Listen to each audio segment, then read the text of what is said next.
welcome everybody. I'm Krista Gibson and this is Keeping It Real. I'm your host and my guest today is Reverend Judith Laxer. Hi, Judith. Hi, Krista. And Judith is the priestess minister at Gaia's Temple in Seattle, Washington, and we're doing a series on the Pagan Holidays. And today we are going to be talking about one that's really scary, Halloween. So you're going to educate us all about that now, aren't you, Judith? I am, and it's so interesting even that you should bring up the very first thing is that it's scary. Right. Because the thing that I guess, there's much that I want to talk about it, but the first thing that I want to talk about is this whole idea that Halloween is scary, because really what that is a very strong reflection on our culture's lack of interfacing with the mystery of death in a healthy way. Right, right. And we just automatically put it toward it's frightening, and of course we understand why it's frightening, because it's the great unknown. Right. A wise woman once said to me, it's not what we don't know we fear, it's what we already know that we fear. We already know what we're afraid of. In the great unknown, it could be wonderful. Right. We don't know, But because we don't know and our egos like to know everything, some fear comes up around that. We have religions that tell us if we've been bad when we're alive, then we're going to suffer when we're, and of course we all have good and bad inside of us, so it brings up that fear automatically of what's going to happen in this unknown once I die. Right. And then we live in a culture that says, after a death happens, well, hurry up, grieve over the weekend, and Monday it's back to work, Right. We don't really embrace this true mystery in a healthy way in our culture.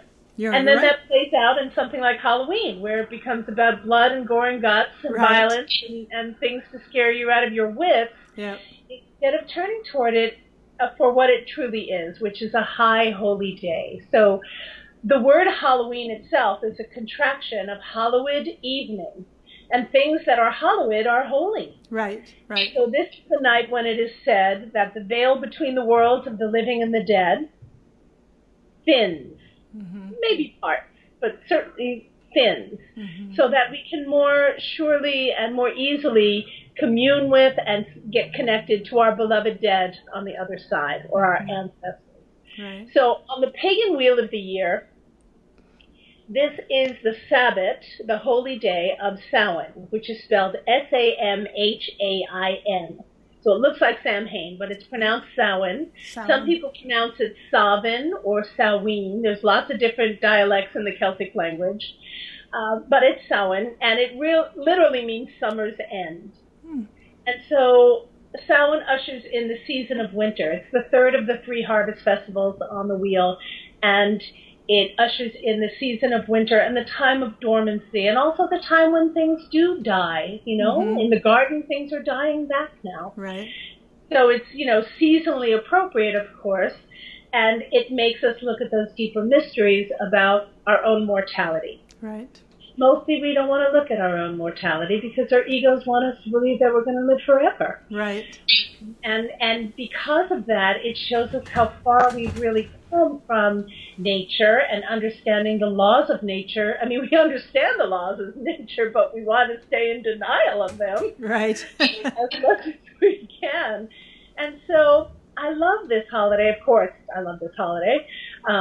But I love it because it affords us an opportunity to turn toward those deeper mysteries and look at them in a holy way. We all celebrate birth, and, we despise and deny and try to stop death at all costs. Right.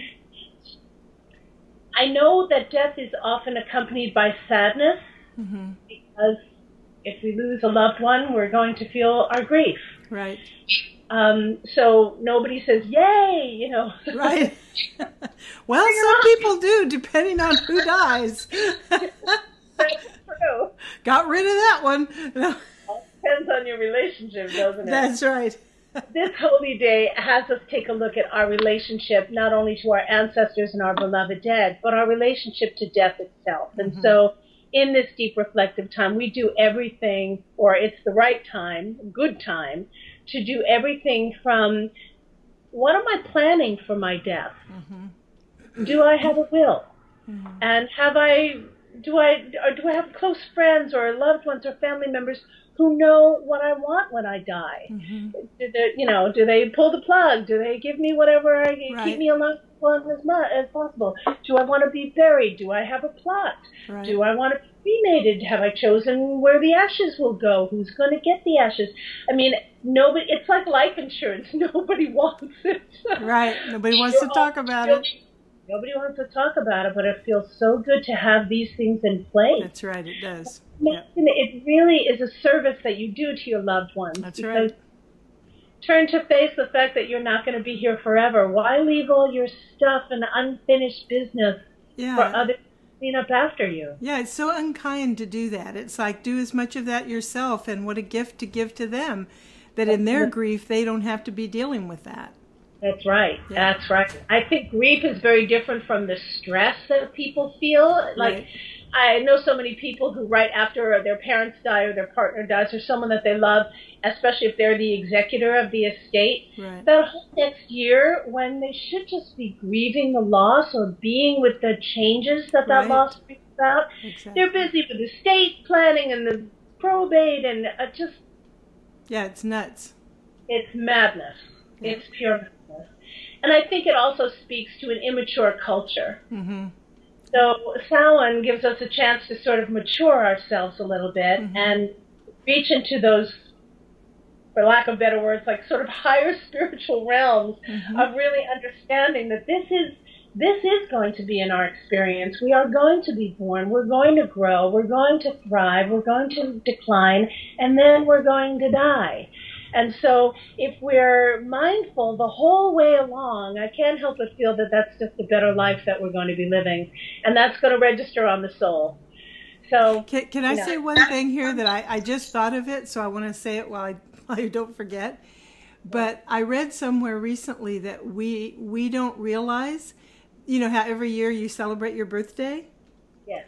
Every year you have your death day and you just don't know it. I love that.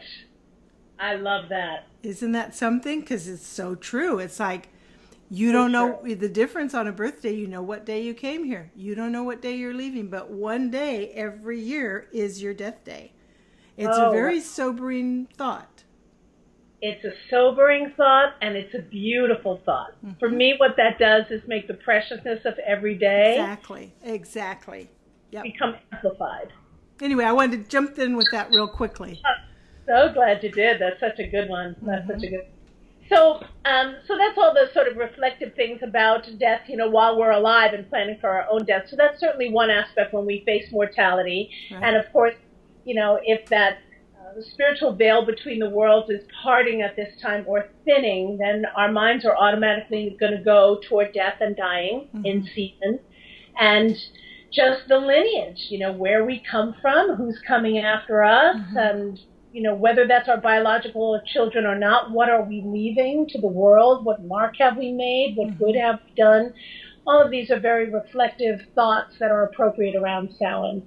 But what does make it specific to this holiday is that connection to the ancestors on the other side. Mm-hmm. Right. So this brings up a lot of the things that with the more modern religions that came after paganism was sort of removed from the everyday household, which is things like consulting an oracle, actually staying in relationship with your beloved on the other side, having a conversation with them, listening to their answers, mm-hmm. Seeing that messages to come in the dreams or in an event in nature, or, that was sort of taken from us in the later religions that said, in order to get to spirit, you have to go through me. Right. We're having our own spiritual experience, which we do anyway, but we lost confidence in doing that because we were told we weren't supposed to. Right.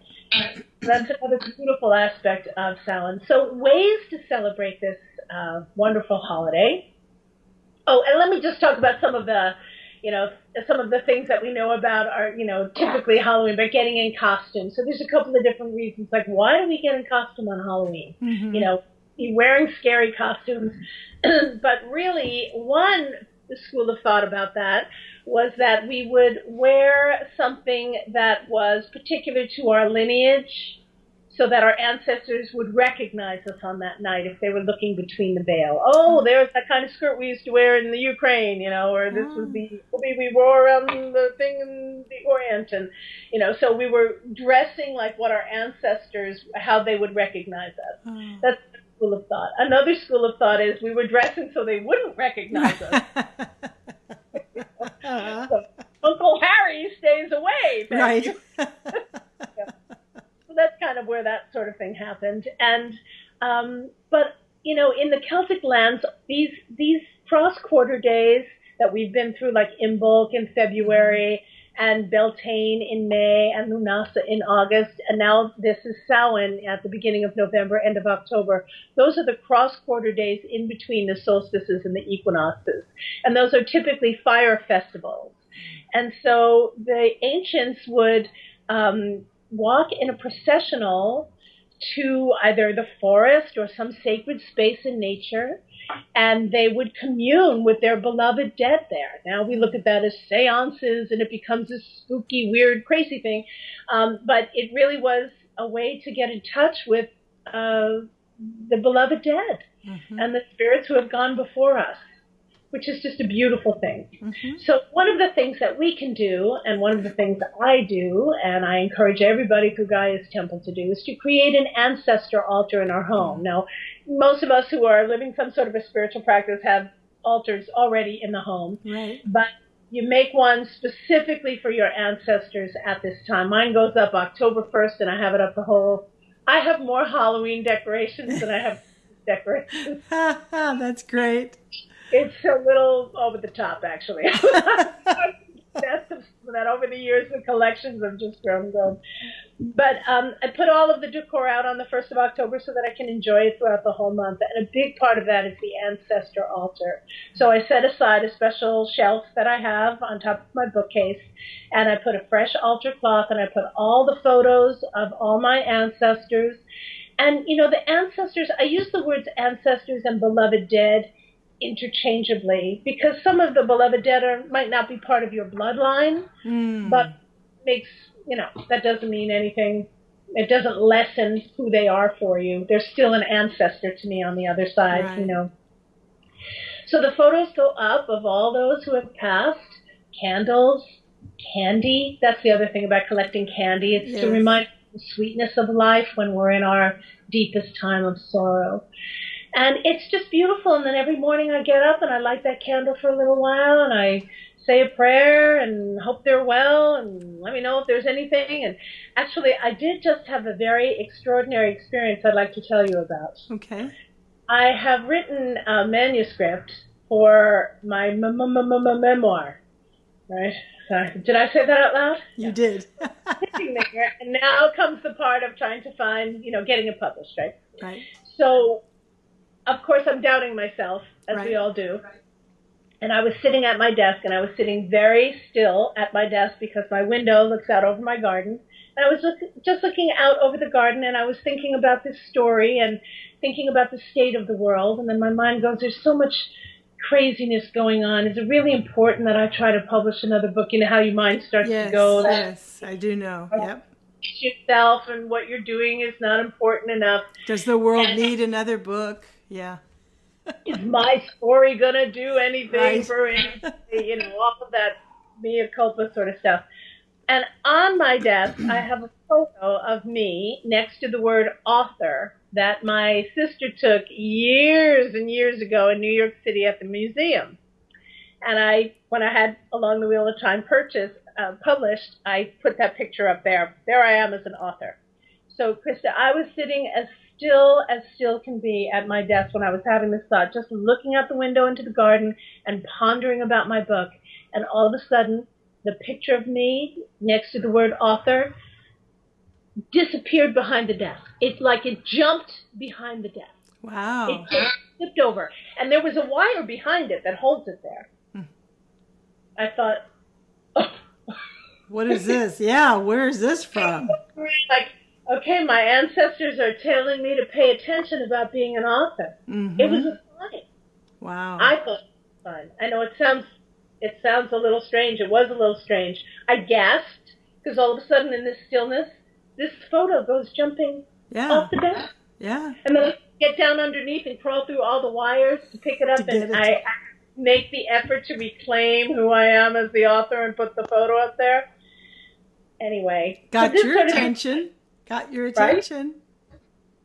Right? It definitely got my attention. So now this sort of thing can happen at any time, but the fact that it happened like a few weeks before the veil draws thinnest between the worlds automatically made me think that was a message from my ancestor, or one ancestor, or maybe all of them back there cheering, "Go for it, Judith." I don't know. Exactly. You know? Yeah.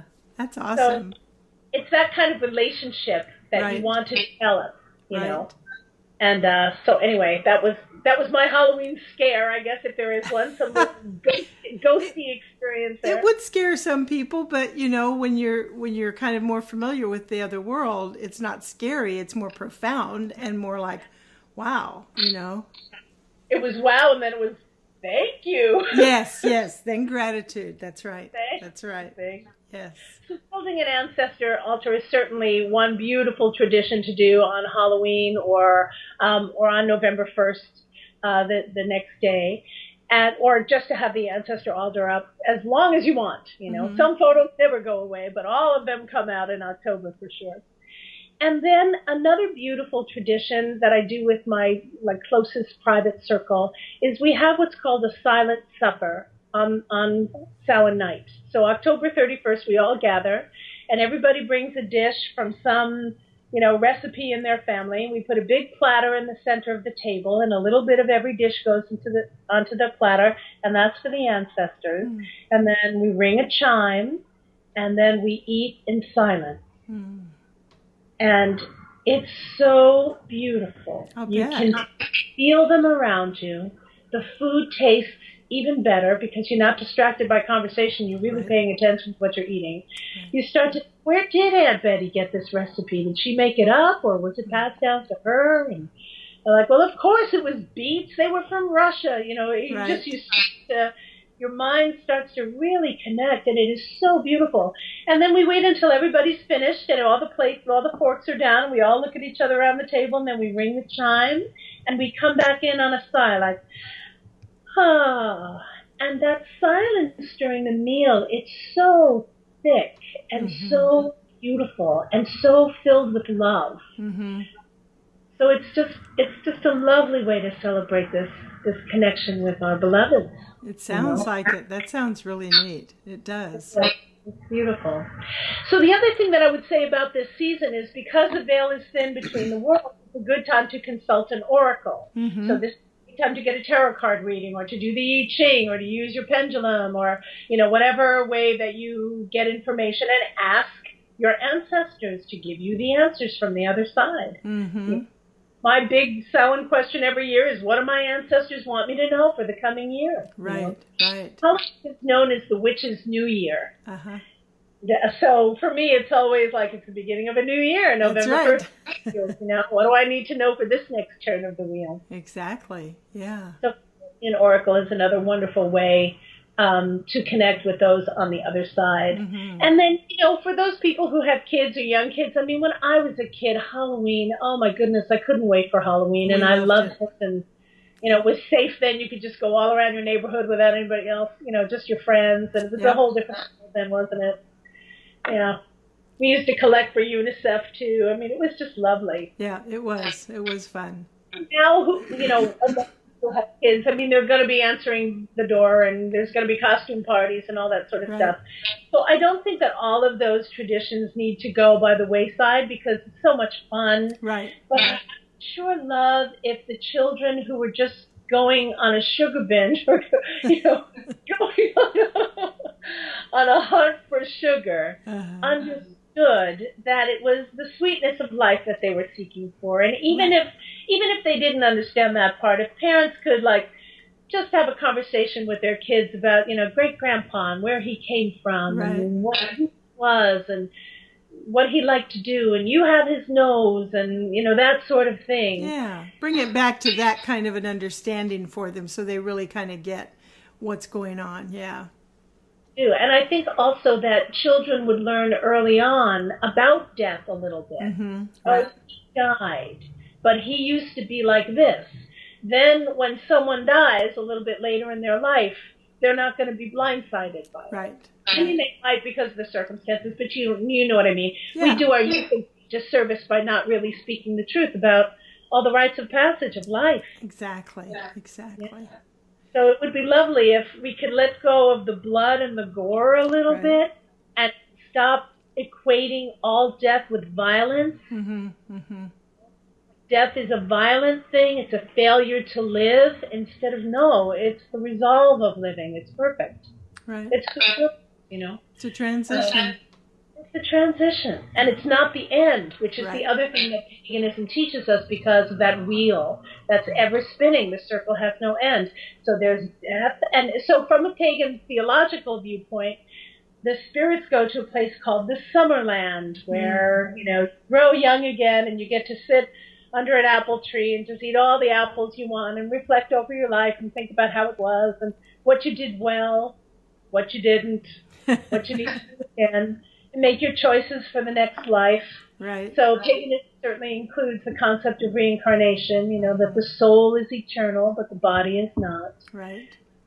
And these are beautiful, beautiful things to ponder and to engage with at this time. And so if we got rid of the blood and the gore and the knives and the violence, and we turn toward the true mystery of death on the life cycle, and how important it is, how crucial it is. There's not enough room for us to all come here and stay. We got to keep cycling out and cycling in, you know.